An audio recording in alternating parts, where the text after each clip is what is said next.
Hello guys, good morning. Today's date is April the 2nd of 2025 in the time of 10:40 in the morning.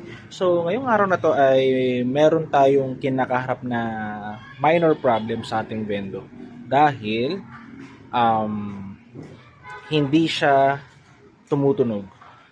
So which is in case na pag may naghulog po kasi, pag may naghulog ng piso, automatic at tutunog. Gayunpaman, hindi siya tumutunog.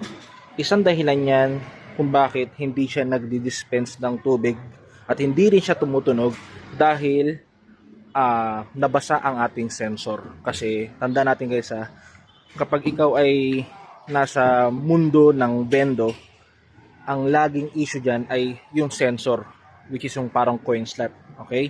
Once na dumikit kasi yung piso, doon doon madidetect ng sensor papunta sa dispenser na may naghulog kasi dumikit yung bakal niya.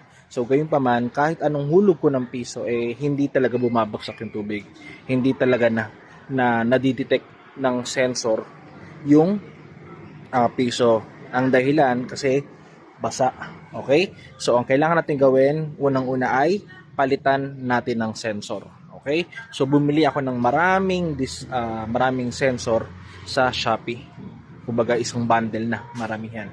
So 360 tayo. So ayan. Sa Don R Mini Carinderia.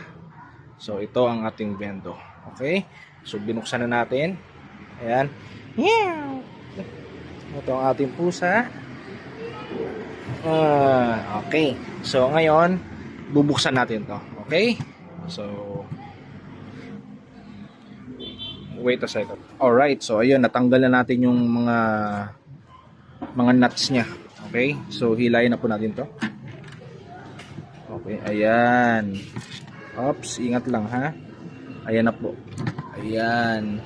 So yun guys, medyo kalawangin siya, So ibig sabihin, tumagal siya sa tubig. Ayan, kita nyo guys. Okay, so natin ha. So ngayon, itong papalitan natin. Ito ang papalitan natin. Okay? So, ang tabi. Anin ko lang to ha. So, ayan.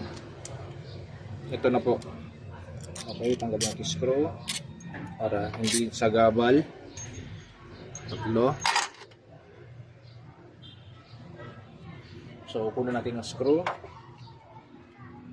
Kinalawang siya guys, oh. Grabe. Yeah, so tatanggalin natin yan.